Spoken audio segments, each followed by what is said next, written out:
There it is. Okay, we're back. Hey, everybody, how you doing?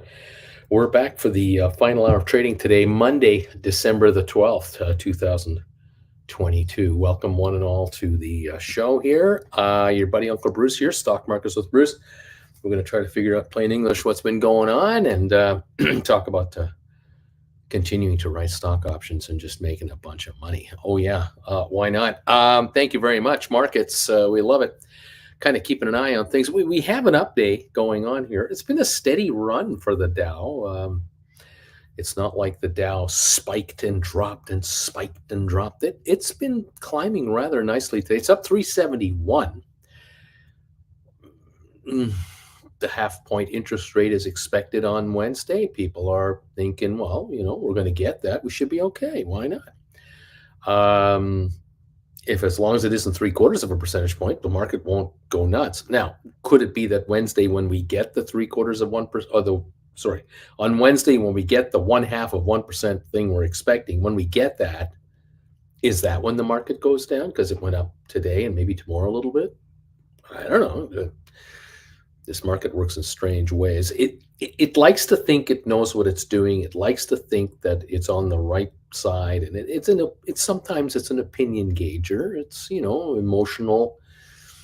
Trading is emotional, and money is very emotional. And right now, people are feeling better about the market. Could it be also that what is beginning to happen now in the market is the beginning of the end of tax loss selling in a big, big way? Has it now turned where whoever wants to sell stock, there's buyers for it? And there's actually more people wanting to get into the market because they sold their stocks in October and November for losses. They've waited their 30 whatever days. And here we are on December 12th. And between now and the end of the month, more and more people who sold stock all through November for tax losses can come back in. If you sold your stock on November 5 to lock in your losses, you can buy back now. It's December 12th. And why wouldn't you buy back now? The market is down a bit, isn't it? So they're nibbling up. Maybe that's all it is. It's just that simple, and there's nothing complex to it. At the end of the day, it's all about the law of supply and demand on a moment-to-moment basis for whatever it is you want to buy, whether it's a house in a brand new neighborhood, a house in an existing neighborhood, a condo in a brand new tower that's going up with incredible views of wherever you want it to be at. Maybe the demand is overwhelming supplies and prices go up. Sometimes it's the opposite. High interest rates make real estate go down. You get more sellers than buyers, and the sellers are in a hurry to get out. And so you see all of that. That's as simple as I can make it, and that could be the deal right there. Okay, there it is. Welcome all. Thank you for these thumbs ups that are coming in already. I appreciate that. It's fantastic. Thank you for popping up thumbs ups this morning for the first show. We appreciate that. We hit our 200 target.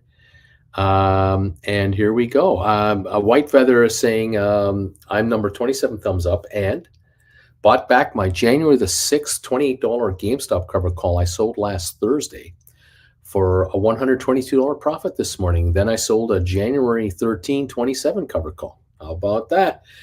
White Feather is figuring it out. How about that? Nice. Thank you all for popping in here. The Credit Savage, good afternoon, my friend. Seems that Goldman Sachs is going to lay off another 400 people in the next few days on top of the 1,000 they've already let go. So shrewd right before Christmas. They're probably doing it by year end to pay out their bonuses and not issue new January 1 contracts. This is when you do it. It's brutal, but it is what it is. Brother Yeti, do you have a prediction for GameStop ATH? GameStop ATH. What would that mean? I don't understand. Yeah, no idea. No idea. Let's continue forward. Anybody help me with that? That'd be great. GameStop is $22.92, up 29 cents. So there you go. All at the all-time high. Do you have a prediction for GameStop all-time high? No. I have no idea when that will ever be. I can't I couldn't even think of trying to guess that one. ATIP is 32.7 cents. It's unchanged on the day. Tesla down to 168 now, 168.27, down 1080. SoFi 441.5 cents. It's up 7.5 cents today. We turned the corner on SoFi just before 11 o'clock Eastern time today.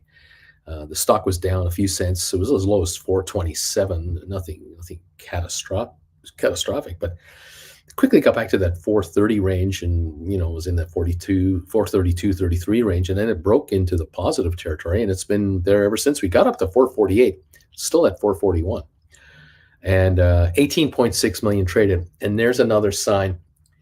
We had a down opening, then it stopped dropping. Now it's come back on. It peaked, it backed off a little bit. Now it's coming on again. And I think we've run out of paper from those who want out. So has it already hit its all-time high? Jared wants to know. Maybe, Jared, you might be right. I don't know. Hawkeye, number 45, thumbs up. Agent, I sold some at 369, so not a bad price, not too shabby. Should have sold a bit more in a non-taxed IRA. You never know. You never know where these stocks can go. And with GameStop, it was unprecedented.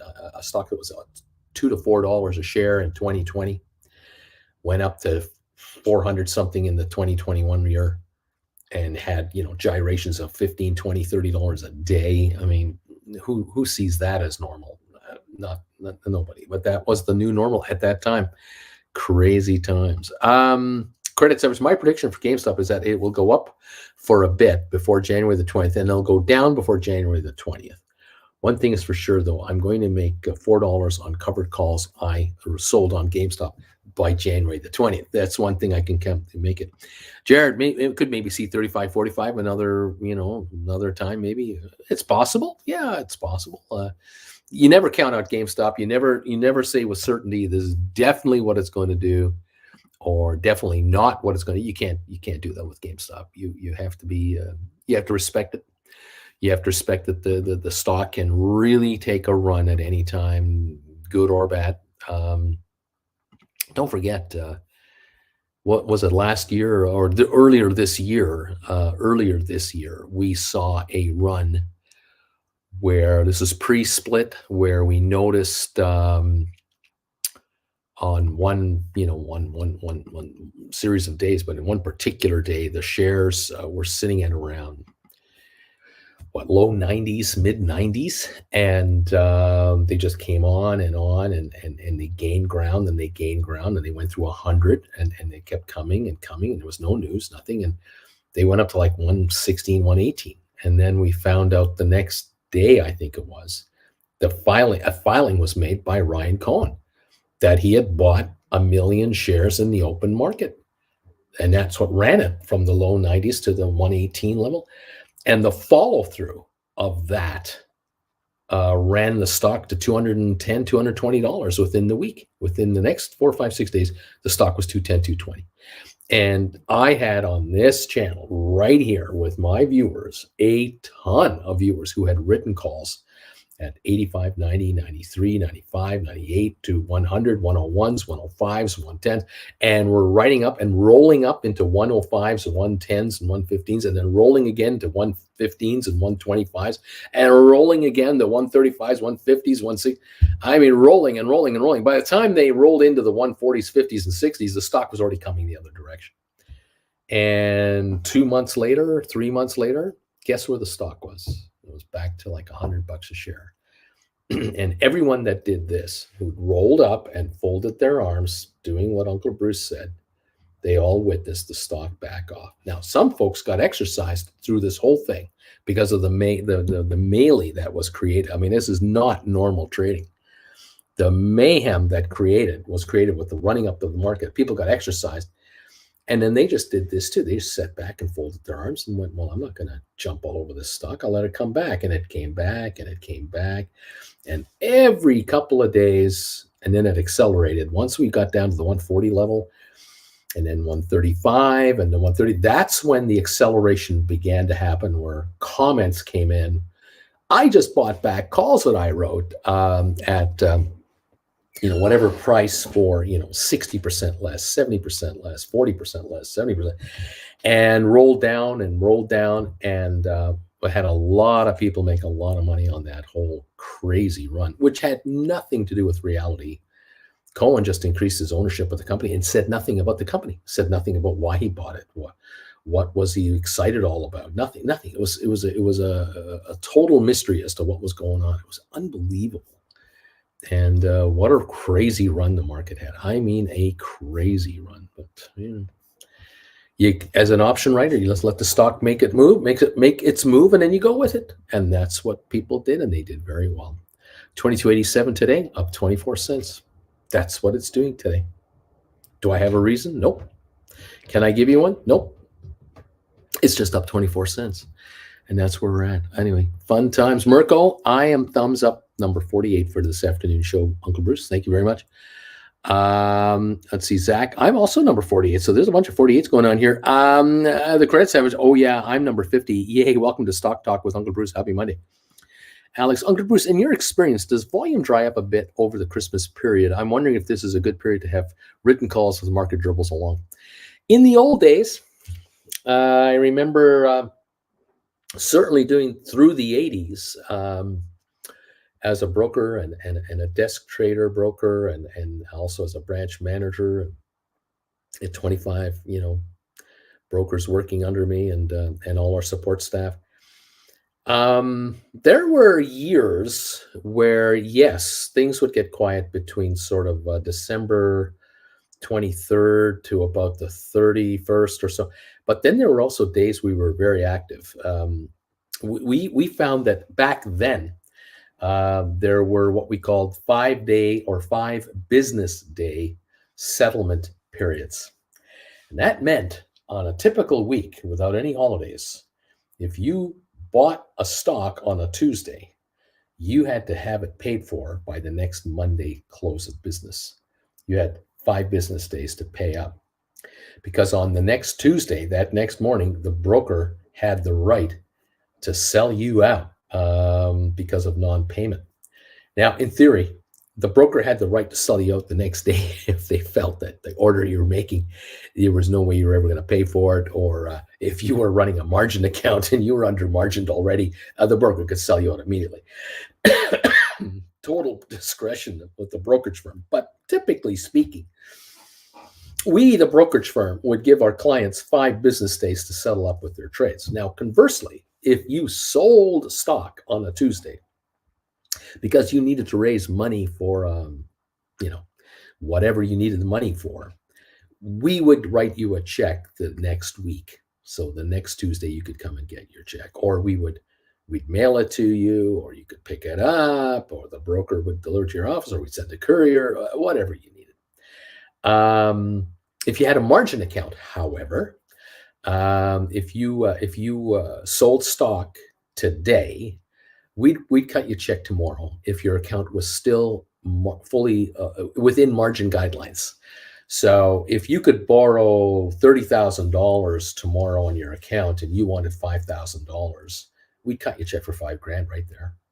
And now you're only able to borrow $25,000 or buy stock, lower amount. But between those two time frames, the end of the year kind of thing, we had a lot of tax loss selling up until 5 business days before year end. And we used to play the old game, and that was the 31st were open, the 30th were open, the 20th, we go backwards and we find out what date is depending on weekends and all that, what is the last trading day of the year for settlement.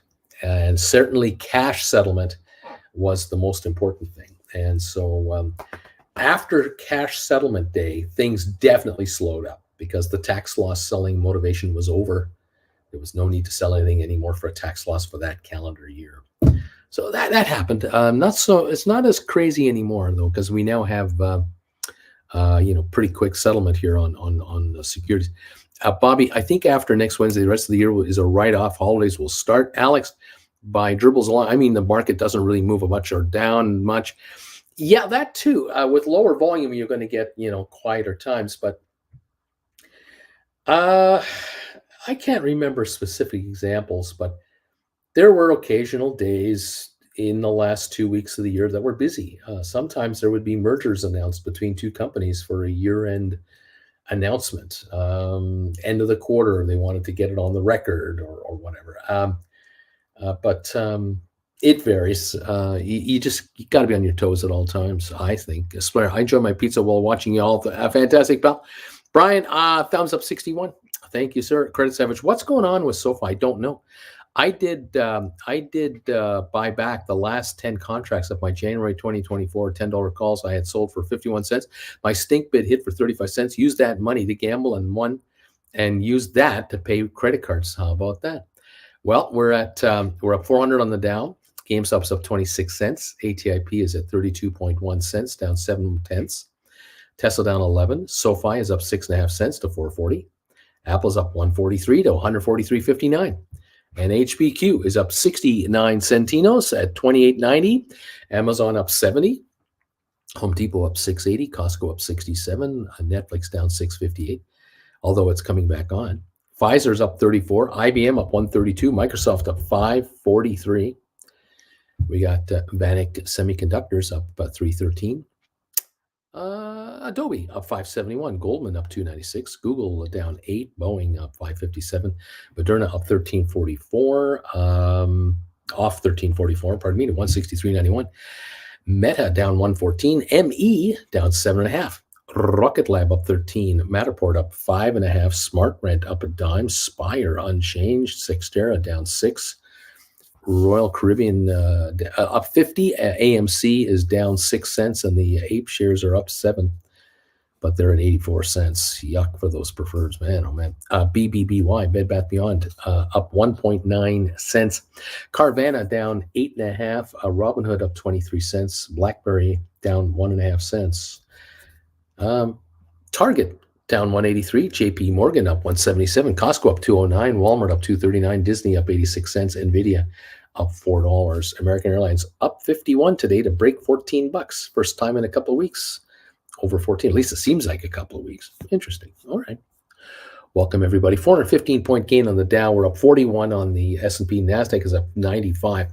NASDAQ is not leading the market higher. It's up 0.86 of a percentage point, where S&P is up 1.05 and the Dow's up 1.2%. The Dow is leading the market higher.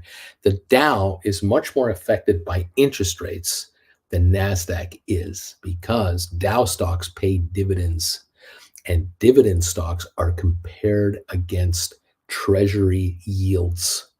Long-term investors have to ask themselves, do I put money away for 5 years into U.S. Treasuries and take the guarantee from the U.S. government? Or do I buy IBM, or do I buy other stocks in the Dow Jones Industrials for their yield and possible capital appreciation? Today, 414-point gain on the Dow, because interest rates are a tad lower on the treasuries. But everyone knows interest rates are going up 0.5 point this week. But everyone's bought into that. It's not a surprise. As I said earlier, you get a 0.75 percentage point increase this December. If the Fed were to pull that off this Wednesday, this market would have a dump. It would have a fit. So there's a lot of gambling into what they think they can predict. They're predicting a 0.5 point run, and they're hoping for an easier time of it next year. I don't know. DH Ruta, number 64. Brian, Uncle Bruce, my February the 17th, 2023 strike of 2250s hit for 410. This happened on that jump this morning at 10:30 and bought more shares at 22 with the money. Oh, I see. This is so enjoyable. So you wrote. Okay, I wasn't exactly sure what happened here. Alberto, thank you. Brian wrote calls at 410 this morning. I remember him talking about this, and that brought in enough dough to buy a bunch of stock at $22. And here we are at $22.93. Giddy up. Even though the contracts are a little higher, the stock is higher, which means the stock he bought plus the stock he had going up. That's right, Alex. I'll be here regardless. Watching the market is a bit addictive. Beach Boy, thank you, Uncle B. Check your PayPal, please. Thank you, GameStop. Now I have added 8,000 tax shield. Ho, ho, ho. I am remiss. I didn't mention it. but Beach Boy did make a donation to me while in between shows on PayPal, and I thank you as always, my friend. And just a moment or two ago, another individual here, some guy named. Let me double check here. Let me check to see if I got this guy. Is this the one I'm thinking of? Some guy who refers to himself as. What is it? Here it is. Alberto. Yeah, some guy named Alberto made a donation to my account for just being such a short, balding, angry uncle. Thanks for all you do. Thank you very much. Thank you, sir. Much appreciated. And as always, we will add that to the Jennifer Aniston lookalike wife hip operation fund that we're working on. Thank you all for all your support of this channel. I love you guys. Fabulous. You may have noticed over my shoulder there might be something standing there that you may not have seen before, and that was acquired today at a certain medical facility here in the desert known as the Eisenhower Medical Center. And that unit there, once folded out properly, will be known as a walker for post-operative assistance. And we have made progress today with regards to a surgery date. It will be before the month end. So surgery is happening before the end of this month for Jennifer. And there is her walker, which we got today. She's also now working, will be working the next few days to set up, as per her doctor's advice, she's now setting up already her rehab sessions, which will begin a few days after surgery is done. So it's getting kind of exciting around here. Jennifer Jr. has booked a flight to come on down because she wants to be here when this is going on. So Jen is quite active at the moment on the phone to a number of very keenly interested friends and relatives who are dying to know what happened, what's going on. And so, yeah, things are happening. And we're excited. There you go. Credit Savage. My theory is that SoFi will hit a nice pop after the numbers in the fourth quarter. Yet again, that is growing and making money. It's going to be profitable by the end of the year and will pop. Then I'll write $10 covered calls on it. Right on. Alex, Beach Boy, yippee-ki-yay. Wing Commander, there is a dividend on HPQ, probably why it runs up a bit. Everyone wants a taste of that sweet dividend, 26 cents. Bobby, I'd like SoFi to pull off the 9 cents in a quarter. I'm putting my bet in for 2 more quarters before they're profitable. Credit Savage, you guys remember when IBM hit 116 and Uncle Bruce was almost begging us to go in and buy the stock or deepen the money calls? More of us should have done that.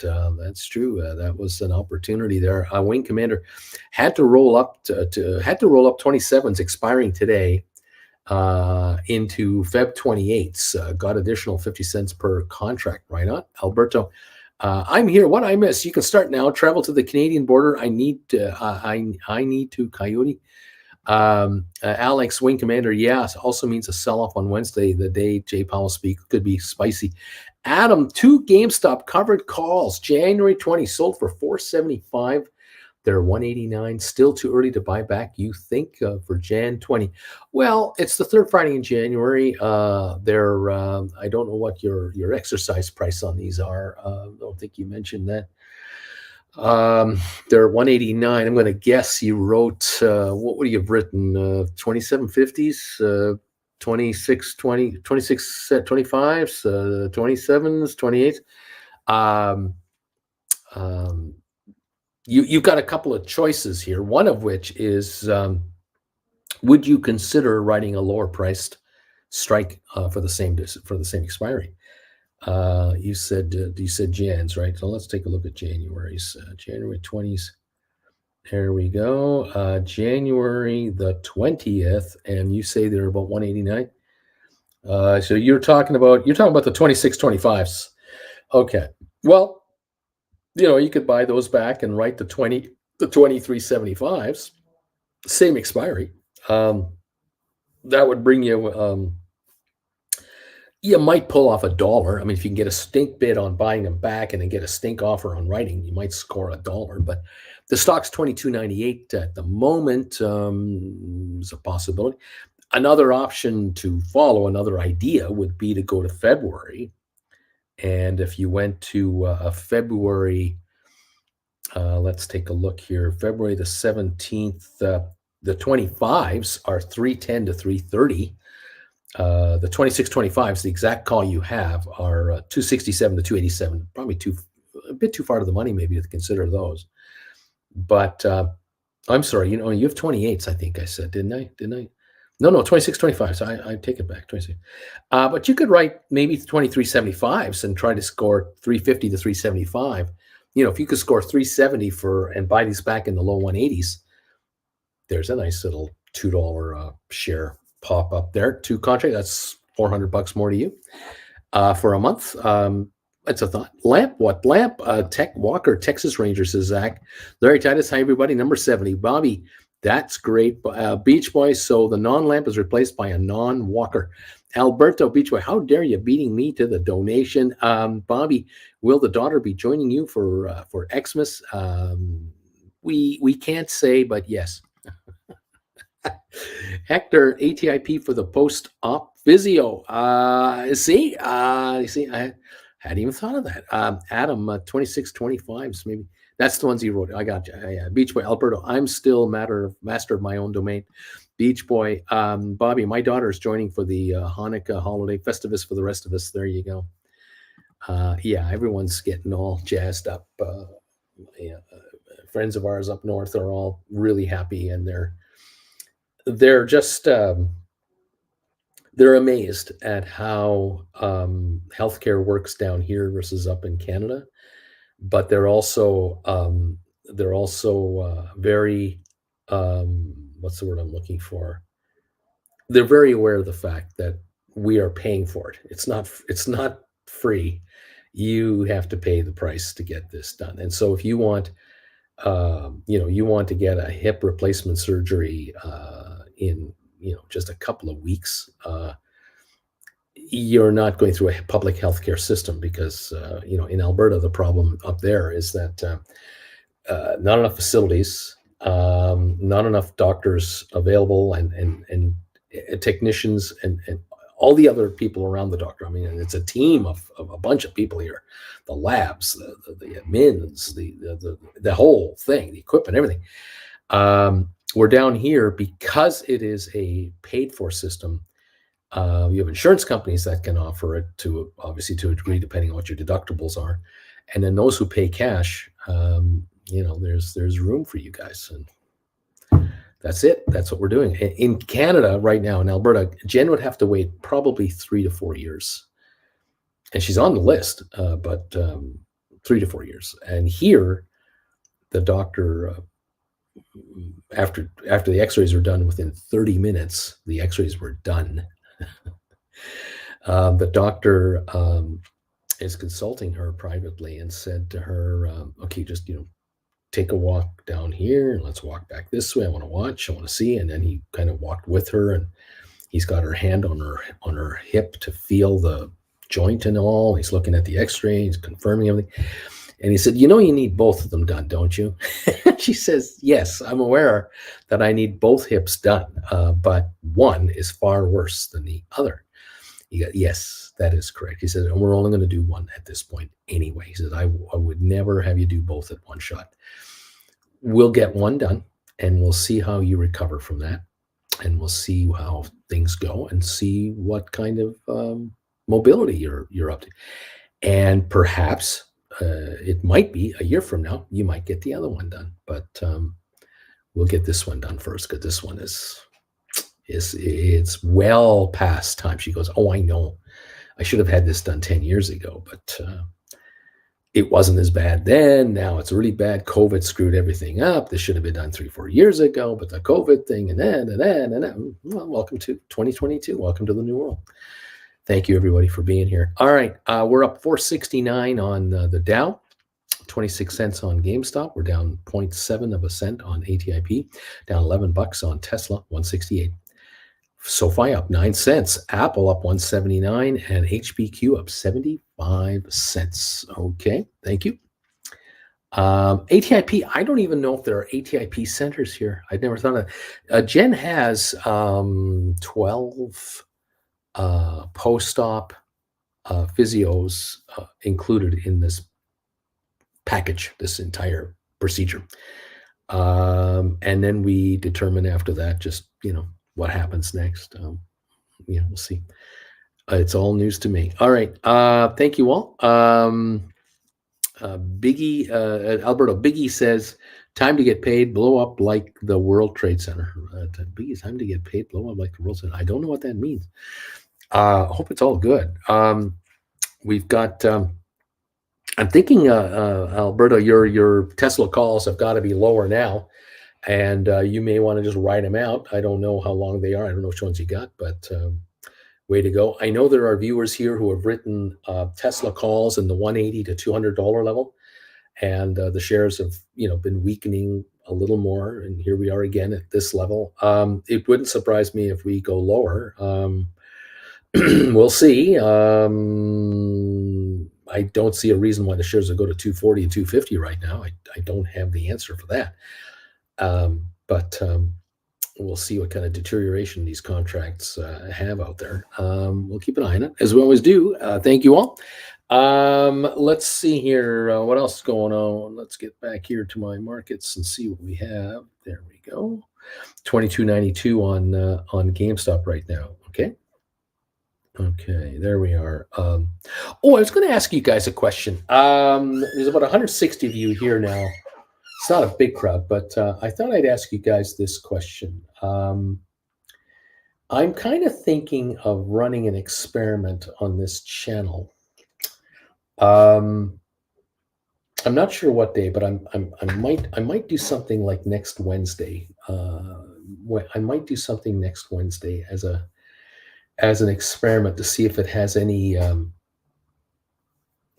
interest from your end, I guess is what I'm getting at.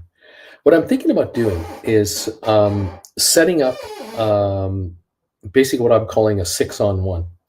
Instead of a 1-on-1, I'm thinking of a 6-on-1 during market hours, where I would do my morning show, as I always do for you. I do the pre-alert show, do the regular show from 8:30 Eastern till 10:30 Eastern.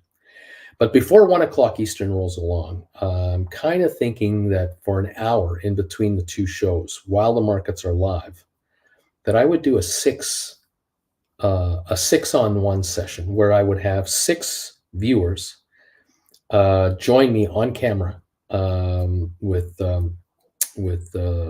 all 6 of us sort of on the screen, and I would be the host. And we could then do a kind of a 6-on-1 session talking about trades and option positions and react to the market and, back and forth. And I wonder if there might be any of you interested in that. I don't know if there's only 1 or 2 that would want to do something like that, or are there 10 or 20 of you? I'm kind of thinking of something like that as a possible. You don't have to be a member of the channel. It doesn't matter if you're a member or not. What would happen is that you would make a donation to my PayPal account, and you would then be booked in. And as soon as I have six confirmed, then we cut it off and only allow 6 in. If there's 15, the first 6 who make a donation get in. And I would have this 1 hour during the market hosting session where we're all on camera together. And it's a way for members or non-members to meet each other. Well, it's one thing, but more important, it's just a chance for live discussion to go on regarding, option positions, get my thoughts on something, compare notes, whatever you wanted to do. I'd be curious if anyone had anything like that. If anyone would be interested in something like that. I'm thinking about a session that it would probably run about $150 to get in. So for those of you who take it seriously, and I know a number of you take your option writing very, very seriously, but rather than paying for a $400 one-on-one session, you can get a 1 on 6 for 150. Um, and in that hour, I think we could cover a lot of ground. And we're live on the exchange, so we're following the markets, literally following, whatever stocks we're thinking of writing about. What are your thoughts? Anybody have an interest in something like that? I'd be curious to know if there's even any interest at all, or is this just me just thinking out of my head? Curious about that. Old Surfer is here. Hey, good day, everybody. I'm number 86. Let's see. I love it when Bruce reads those hip hop lines. Gives me Bill Shatner vibes. Alberto, 3:31 p.m. I have no idea what that means. I was just telling my brother Sammy the Lurker. Oh, okay. Hats. Beach Boy. So what's with the Biggie talk? Don't touch that mirror now. I have no idea. Alberto, Teslas are dropping, crossing them arms. Beach Boy, Alberto, looks like you got this show surrounded with relatives. Miraculous. 90 thumbs up. Thank you. Karen, number 90. Thank you. Number 89. Thank you. Alberto, Beach Boy, he just started watching. He just started trading. Been telling him about Uncle Bruce for 3 years. Oh, that's cool. And Alberto, I'm game. Heck yeah, sign me up. I'd be interested. Yeah, like I said, if any of you are interested in an on-camera session where there's just 6 of us, 6 of you, 1 of me, max, for an hour live. I was thinking I would try it maybe next Wednesday for the first time and see if it has any legs to it. Because I know a lot of you want to talk to me in more detail about, you're limited to so many words when you type to me, obviously, all right? And with facial expressions and using your hands, and we can all, the 7 of us can collaborate live at the same time about what's this and that. That gives me a quicker handle on what you're asking me and what we're doing. I might have a few trading suggestions that I would explain to you, obviously, as a group.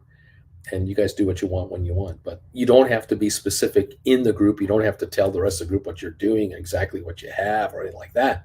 But if you're involved in GameStop contracts or HBQs or Apple or whatever, whatever you own, we'd get into that, talk about it, see what happens. I don't know. I'm curious. 6 different traders, 6 different portfolios, 6 different goals. I think it would be difficult. Just my 2 cents.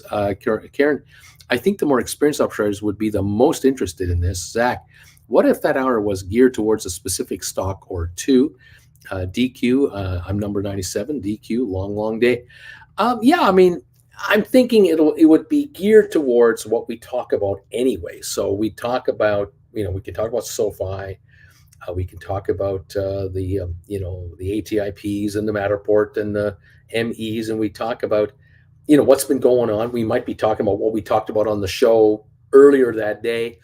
It might be like an hour and a half after my live show ended, and then have the 1 hour, and then there'll be a break, and then I'll do the final hour with everybody again. It might be one of those scenarios. That's what I was thinking of, that kind of a scenario.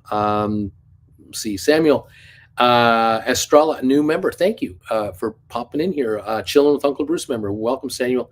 If you're coming back in, thank you. If you're brand new, welcome aboard.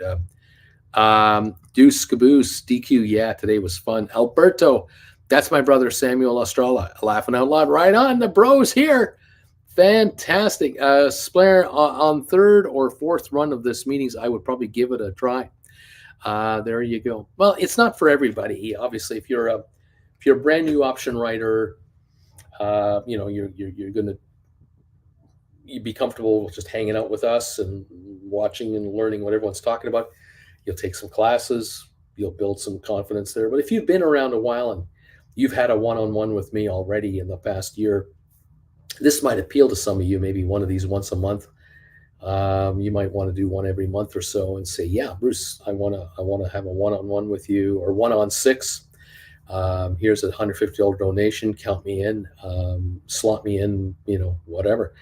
And if it's on Wednesdays, once a week kind of a thing, great. Maybe we'll do that. If it really picked up, if it got really popular, I would do it more often. Maybe like Tuesdays, Wednesdays, and Thursdays. Each day have one of those. It all depends how many of you would be interested in something like that. Appreciate it. Thank you all.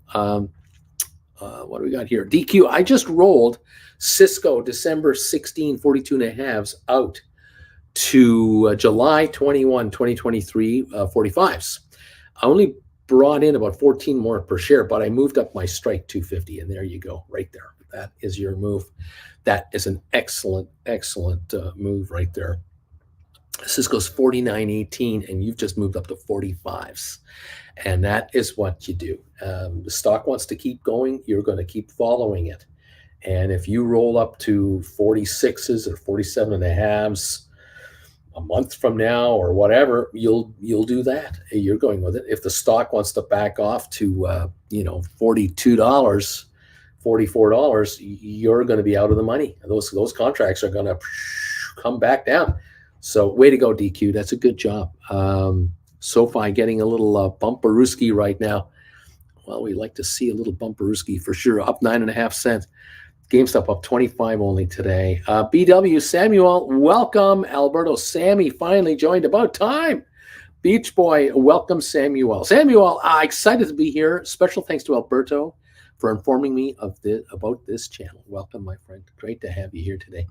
Fantastic. DQ. Okay, I missed something. Uncle Bruce is going to do a six-shooter, one in a few. Splayer, I'm still fresh and would like to get through the ops for another month or maybe two before it makes sense to join. I'm with you. It's not for everybody. J-Boy, welcome Samuel. Mirko bought back 4 Tesla 175s for this Friday. I got them back at 386. I sold them last Friday for $949, just shy of $2,400 over the weekend. Made a profit here. That's nice going. Not bad, Mirko. BW, Uncle Bruce, afternoon. Do you have an example from when you were a trader and investor yourself where you had a great stock and it just got beaten down for years, not unlike our SPACs? How'd you keep clients calm? I remember one stock, I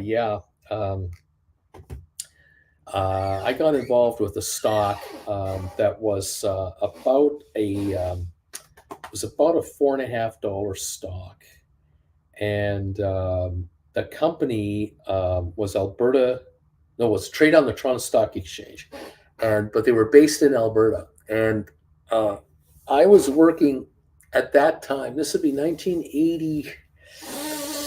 82, 83, I think it was. Yeah, I was still a stockbroker at the time, and I had been a desk trader already, and I'd been a partner in a small little brokerage firm, but I joined another larger firm, and I was a broker for a while, but I was really unhappy after a year with the manager of that branch, and I wanted out. And the Toronto guys they wanted to make me an assistant manager to keep me around. And I said, I'm not working under this guy another minute in whatever you call me, because now this guy will really ride my butt. I didn't need that crap. So I just left and said, guys, this office is not working out. And to make that story short, a year and a half later, within a year and a half, 2 years later, I went back to that firm as the branch manager because they saw what I saw finally, and they dumped this guy. Well, they told me to dump him, and it was my pleasure to let him go. And so I became the branch manager and turned that branch around. But back to this story, I was a stockbroker in this firm, and there was a stock that I was watching, and there was another broker in the office who was really into this stock, and he and I teamed up together. We became kind of a 2-man brokerage team. And I basically was managing him. That's what it was. And the branch manager of the firm that I was with asked me, sit next to this guy. He's an unbelievable machine. The guy's one of the best salesmen I've ever seen, but he's just dysfunctional as get up. He's so disorganized. You can help him out. He'll help you and your clients make a lot of money. You just go with what this guy does. So we teamed up. And it was a beautiful decision. We both did very well by it. And he was really into this one stock. And for a year, the two of us were promoting this stock to our clientele. We're just telling our clients, just get into this stock, just pick it up, and don't worry about the pricing. There's good things happening. And the president of the company was my partner's client, and the board of directors were his clients. And so he was getting the latest updates, and we were aware of how things were going, but no one cared. No one followed these guys. It was like a SPAC. Nobody cared. And we were all on our own. And in this office we were in, there were 50 brokers around us. It was a big office. And we were snickered at from behind. People, like, we were at the front. The brokerage firm we were at was like a classroom. Desks, 10 rows of desks, 5 deep or 8 across and 6 deep, something like that, 7 deep. And we were at the front middle, right in front of the trading desk. And we could hear them snickering from time to time about us. And we just didn't stop. We never stopped. We kept talking to our clients about this thing. Anytime we had a new client, we talk about it. The directors of the company would send customers to us. They'd send us clients that were following their stock and said, talk to these guys. You want to know what's going on with our stock? Open an account with these 2 guys. And we were getting new business, all kinds of new business. And those people were giving us referrals for new clients, and so on and so on. So we were building a book with this book. And I won't tell you the name of the company. I won't tell you what they did. I won't tell you anything. It's going to give you the generic story. But it was like a year. And the shares were from in the 5 range down to the 250 range, back to the 455 range, back to the 375 range, 350 range. It was always somewhere in that 3 to 5 neighborhood. And we were just grinding it out. And we had about 5 different stocks that we were into, the 2 of us. But this one was our largest position. And my buddy, he had literally every client he had owned some of this stuff. And so, he believed, and he and the president were tight. They were buds, and he knew him very well, and hardworking guy. And they were on the phone to each other all the time. The president would call him on the road and tell him, we just got out of a meeting in Oklahoma. It went really well. I'm heading now to Fresno, and then we're heading over here, and we're doing this, and then he'd come back into town, and my buddy and I would have a coffee with the guy, and we get updated and stuff, and we just relay whatever information we could to our clientele. And then it happened. And we had a hint that was like a 5-day explosion happened. Okay. And day 1, the stock was trading a little more heavily than usual, and it wasn't us buying it. It was the street. And the shares were up to like 450, 475 from the mid 3s all by itself. And volume was a little more aggressive. And we're getting phone calls like, what's going on? What's going on? We're not sure. We'll get back to you. But, the story that we had been talking about maybe is being talked about. And we found out that evening that a publication somewhere had written up the company. And it caught the eye of some people, and they started buying up the stock. Well, then the story got picked up by other publications, and that started a steamroll. And it was the 2nd or 3rd day. It was maybe the 3rd day. The 2nd day, it moved up again, and volume picked up. And now we had brokers from within our office come up to us and just say, hey, listen, what's up with your stock? And we just say, this is what we know, And so these guys were buying it up. They started buying the stock at like $455. The office is buzzing all around us. There's like 20 brokers that are like buying this stuff, noticing that our stock is going up, and we're not on the phones. Like, we're on the phones answering phone calls, not making them. Stock's going up by itself. And the 3rd morning, all hell broke loose. And I called my partner at his house, and I said, you can't come in the office at the opening. You can't be there. I will be in the office an hour early, and I will take all the calls, and I will handle them for now. And then I'll have the top 20 phone calls you're going to make ready for you when you come in. But you're not coming in for an hour. The first hour, don't come in, because you're just going to be asked the same question and you don't have answers. And we'll have answers by the time you get here. And so he called me about 55 minutes in. He says, what do you think? I said, here's the story, blah, blah, blah. Come on in now. And when you get in here, just I'm going to get you on the phone right away to your top guys, because they're out there all aware that you're going to call them. And the shares had gone from the 550 range to the $12 range. They just took off. And they were trading between $12 and $14 a share. And we had, instead of a typical day of 100,000 shares trading, we're trading 2 million shares. Now, this is the 80s. Okay, this is back in the early 80s, which would mean multiply everything today by the volume by 10. Maybe the price would be the same, but multiply the volume by 10. It was insanity. And I was yelling at the trading desk to place orders. And what we were doing was, this again is the old days. It's not like today. I would say to my desk trader, sell 50,000 shares of this stock at $12.95 a share. And when you get the 50,000 sold, I will give you tickets for the 50,000 that we just sold. And then I would yell another 50,000 at $13.20 and another 50,000 at $13.45, and it was just going up and up and up. And we were selling gobs of stock for hundreds of thousands of dollars, millions when it was all said and done. And we were telling our clients, we're going to take profits today. We'll call you back and let you know what we did. And the clients would go, just handle it. Just handle it. It's fine. Just handle it. It's all good.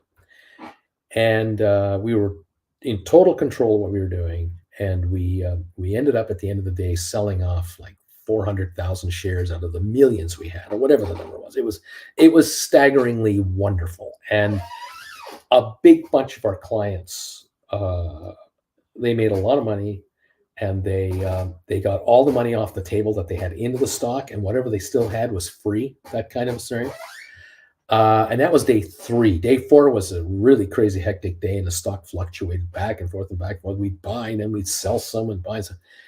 And then we found 2 other stocks that we followed took off on day 4 and day 5, and they caught the cold. They caught the cold from the first one, because the word in town was these 2 brokers at this firm were all over this one stock that just blew up, and they've got 4 others that they talk about all the time. And now people were jumping on those, expecting those. It's like GameStop and AMC.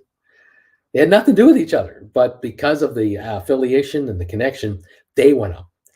And so now our phones were really ringing off the hook. Like every single client we had multiple stocks in their accounts. Some of them had all 5 of them. And it was insanity. And the commissions that were generated by the 2 of us were just unbelievable. The money we made for our clients was just through the roof. But I taught my guy a lot that week about what can happen when this does happen. And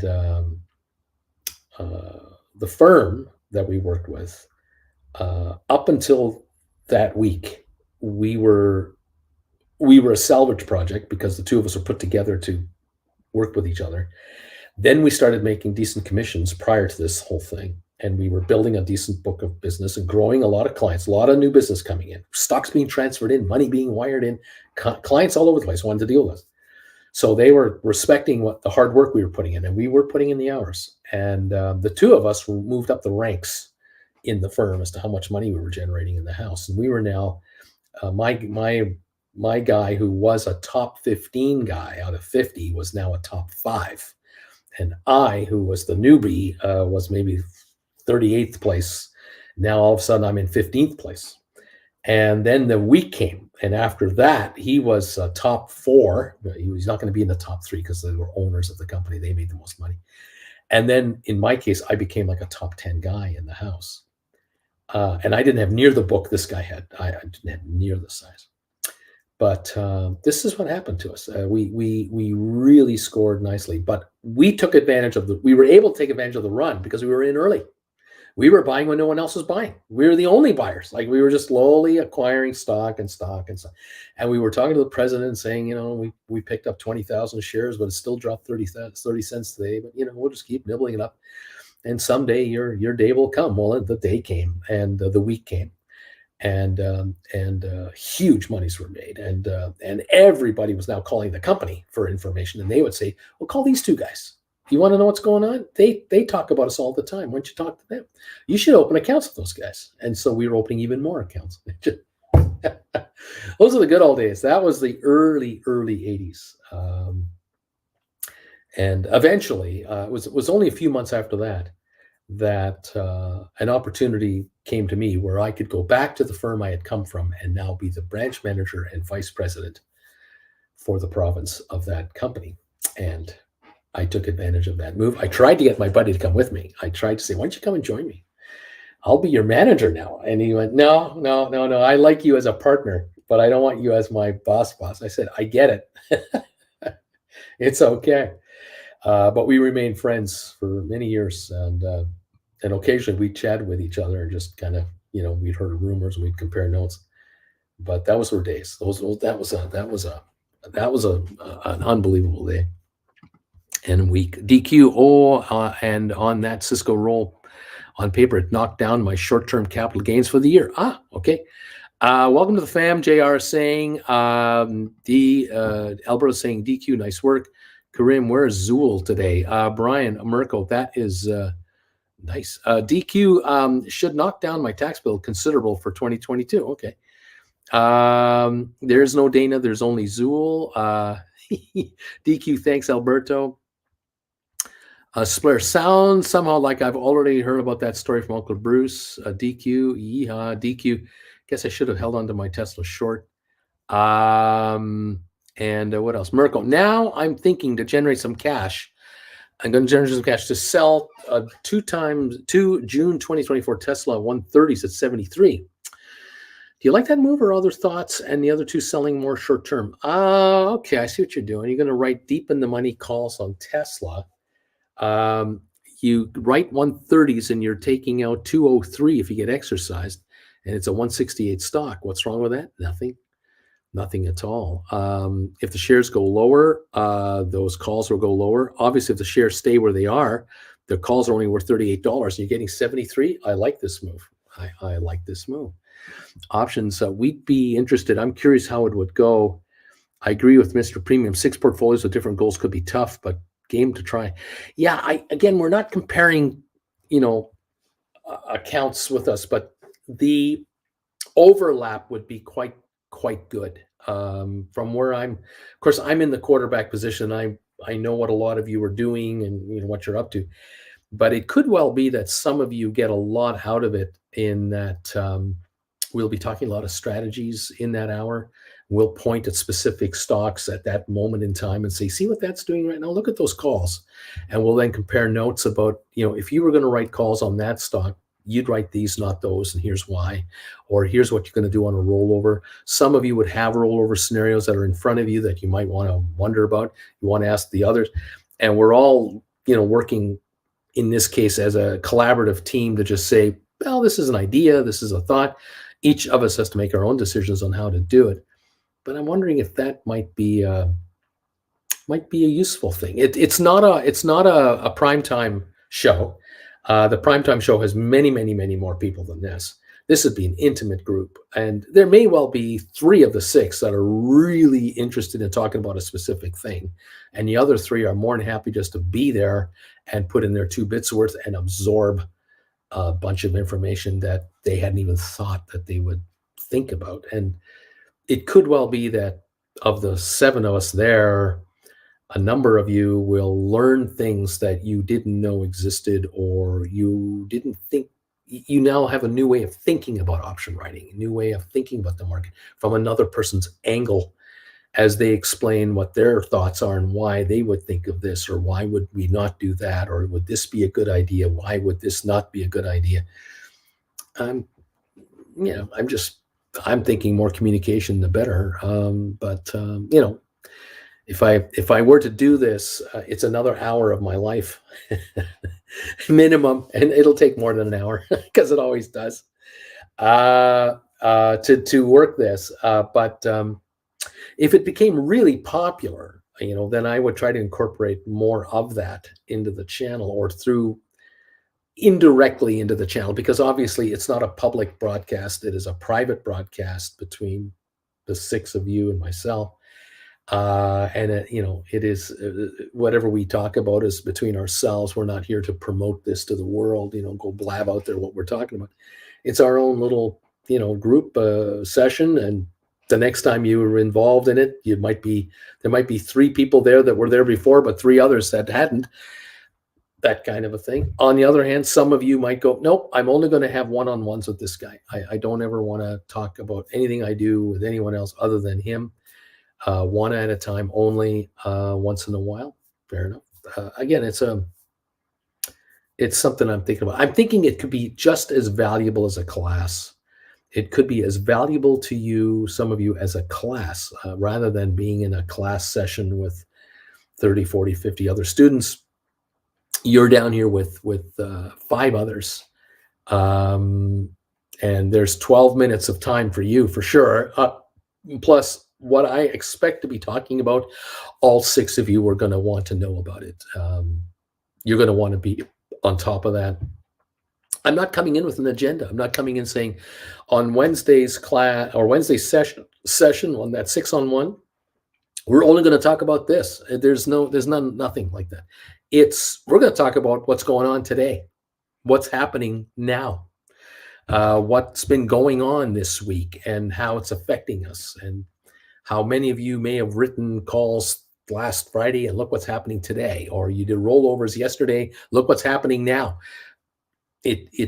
We don't know what we're going to talk about until we go, because the markets are different every day. So maybe that'll appeal to some of you. I don't know. Samuel says, thank you, everybody. Alberto, not sure if the pop on SoFi will be this year. I'm going to call second quarter next year. Alberto Americo, your poor man cover call on Teslas.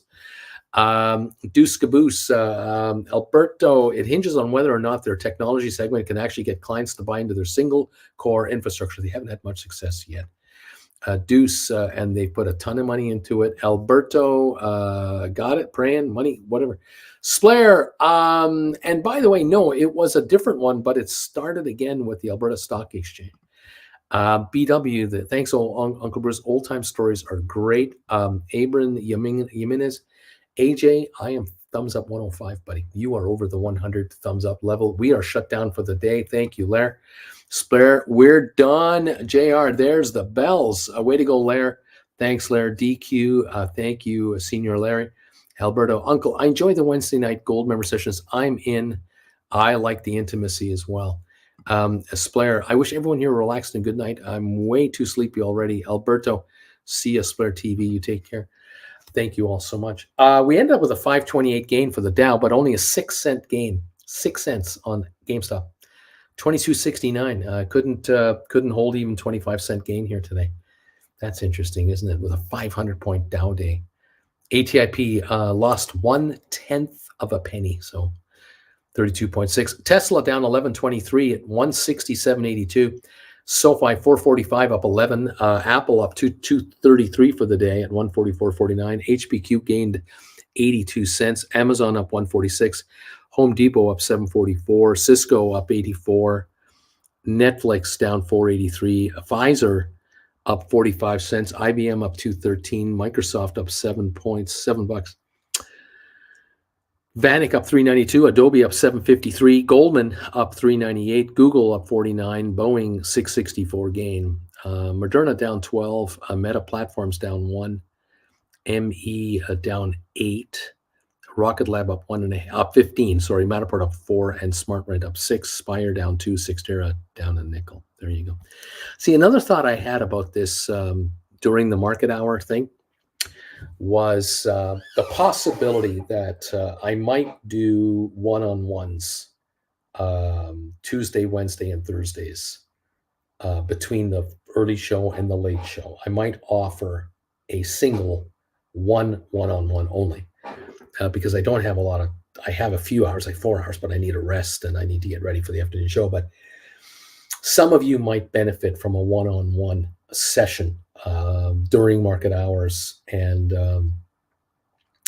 I might open that up where I just say, if anyone's interested, let me know. You can even let me know the morning of, if I haven't already got a commitment for it, then I can slot people in. Because so far I've been doing one-on-ones in the past. It used to be Saturdays and Sundays, and now I limit it to Sundays. And if I open it up Tuesdays, Wednesdays, and Thursday during the days, and then Sundays, that gives a lot of you more options and choices to perhaps, some of you might not have been able to make a one-on-one with me because your Sundays are off limits for whatever reason. I don't know. But for some of you who are active traders, one-on-one during market hours might appeal to you.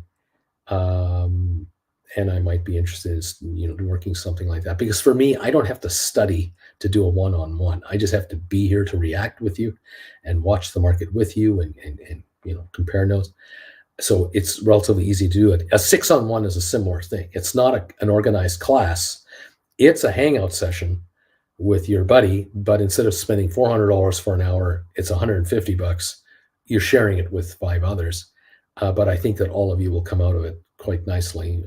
Personally, I think the more time you get to compare notes, how quickly it is to easily bring $150 your way from another trade on a contract with a little more knowledge. I mean, that's a no-brainer. But yeah, maybe we can do something. I don't know. I'm just really curious about it. I just wanted to get a reaction. I'm going to ask the next couple of days, and maybe next week sometime start this up or not. I don't know. If there's no interest, there's no big deal. It doesn't have to happen. I'm just curious. I've been asking myself, I always do this, ask myself, am I doing enough? Am I offering enough? Am I doing it the right way? Should I do anything else? I am thinking of lesson 15, by the way. Lesson number 15 is coming up. It'll be a January class, most likely, but it's probably not going to be until the second or third week because the first week or two of January is off limits. It's recovery time, and so that'll be number one priority.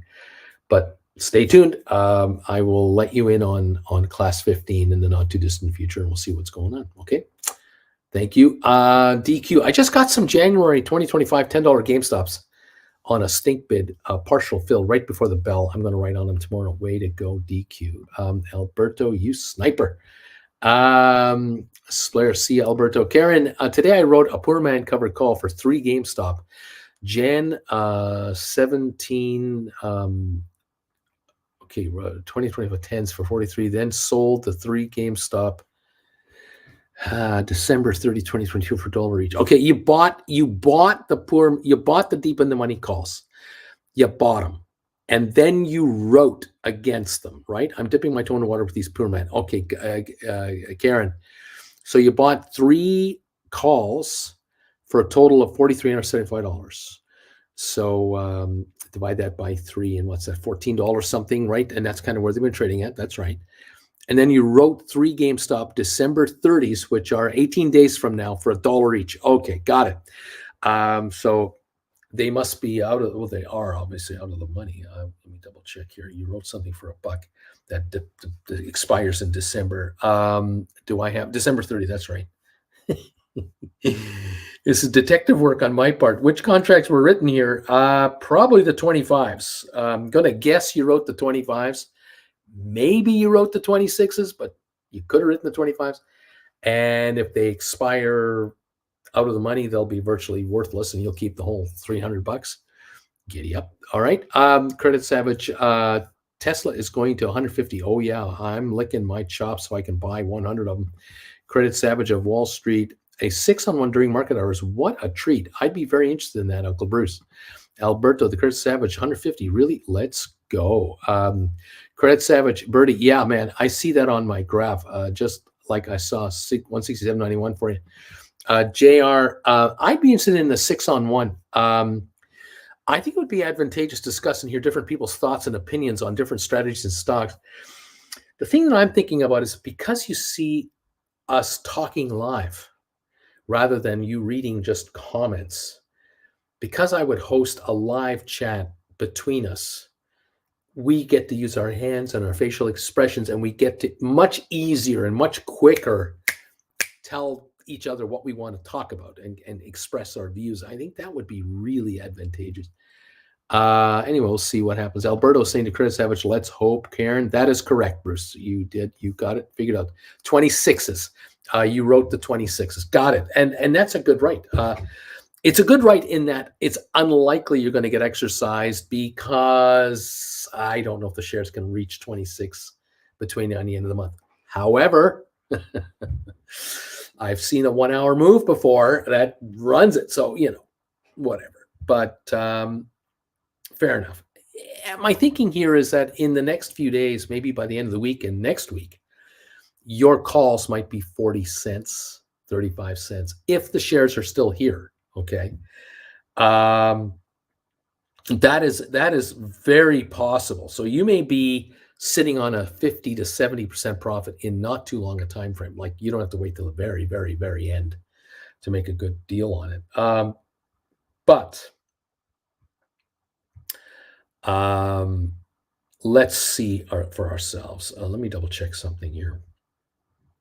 Yeah, just to give you an idea, contracts that expire on December the 23rd, 1 week before yours, those 26s, they close tonight at 53 cents.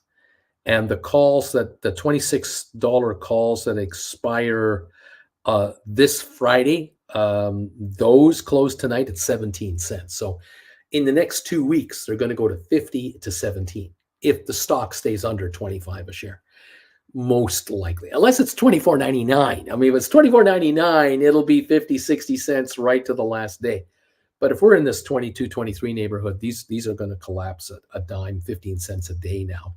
So if they drop 15 cents a day or 10 cents a day for the next 4 or 5 days, that's $30 a day in profits to you.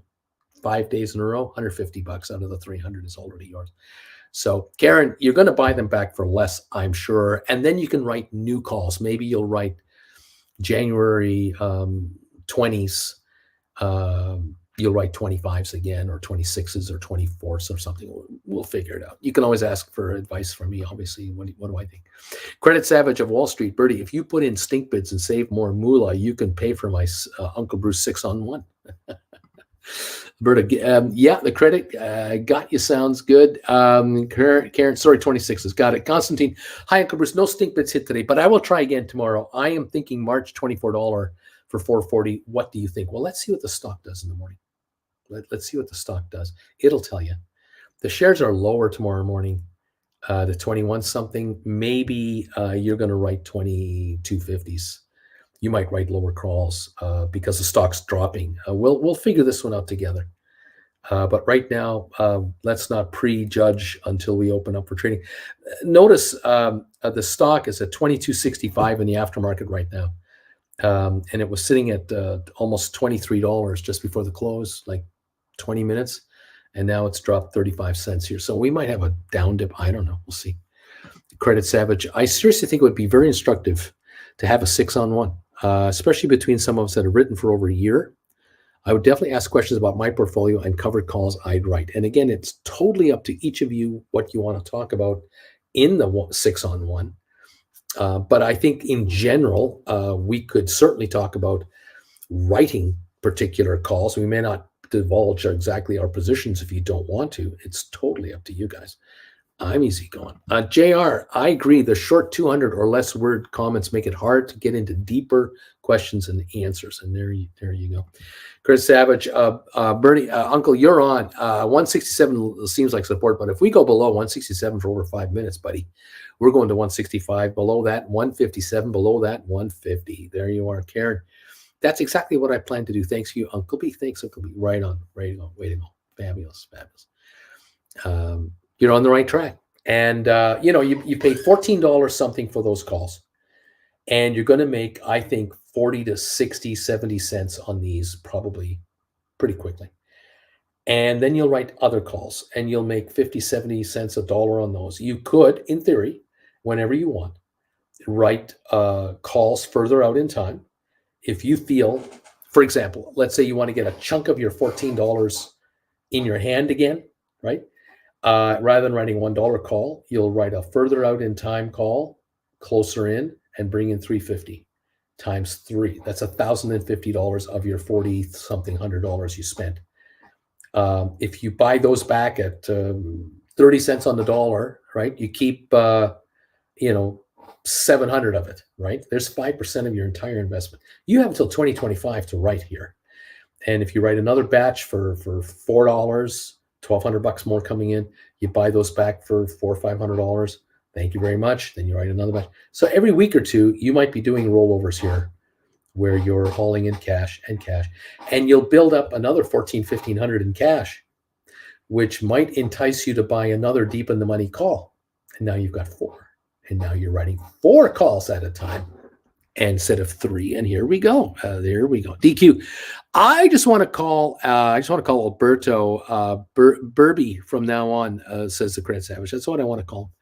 Spicy Android. I'm number 115 on that thumbs up meter of yours, Bruce. You broke 100, no problem today. Thank you, everybody, for coming through for us on that. I appreciate that. Thank you for tolerating my story today and hanging out with me today again. Welcome to Monday. We'll be here tomorrow. And let's follow this market another session. Big day today in our household with that unit showing up. With that in hand, someone's going in. So between now and the end of the month, someone's getting looked after, and we'll be using one of those for hopefully only a week or so. And then the physio will take over and strengthening, and away we go with recovery. We are excited around here. Let me tell you, Cred Savage laughing out loud. DQ, my day job is hampering my trading. This is no good. That day job has got to go. It's costing you too much money. Folks, thank you all for everything. Again, your kind words and these donations and just everything else you guys do. You guys are absolutely fabulous. Have yourselves a great rest of your day and a wonderful evening. I'm getting ready now to go live on my other channel a little later tonight, 7 o'clock Eastern for the members of TWB. And then at 8 o'clock, it's the open show, the big show, talking about travel and cruise ships and stuff. We'll talk to the gang over there. You're welcome to join us if you like. Thanks again for these thumbs ups on this show today. Again, as always, you guys make such a difference to this show's credibility and exposure. I thank you. Have a wonderful rest of the day. Stay healthy, and we'll catch you tomorrow. Make sure to hug someone you love a little longer than usual, just in case it's the last time. You never know. You never know, especially the elders. You gotta give them extra hugs. Let them know you love them. Thank you all. I will catch you guys a little bit. Chris Evers, okay, Bruce, have a great night. Thanks for everything. Keep us posted on Auntie J, and we'll keep you in our prayers. DQ, Uncle Bruce, you can let AJ know that I've had family go through hip replacement. Physio is going to want her to start dancing. Right on, DQ. She'll feel great in no time. Right on, Constantine. Have a good night, everybody. Thank you, Uncle Bruce. Thank you, guys. Take care of yourselves. Don Rory, take care of all. Thanks, Uncle B. You got it, guys. Take care of yourselves. We'll see you tomorrow morning, first thing, and let's make some more money. Chris Evers, we should have a hug-a-thon during our next meet and greet. I'm a hugger, you know. There you go. See you later, guys. Bye for now.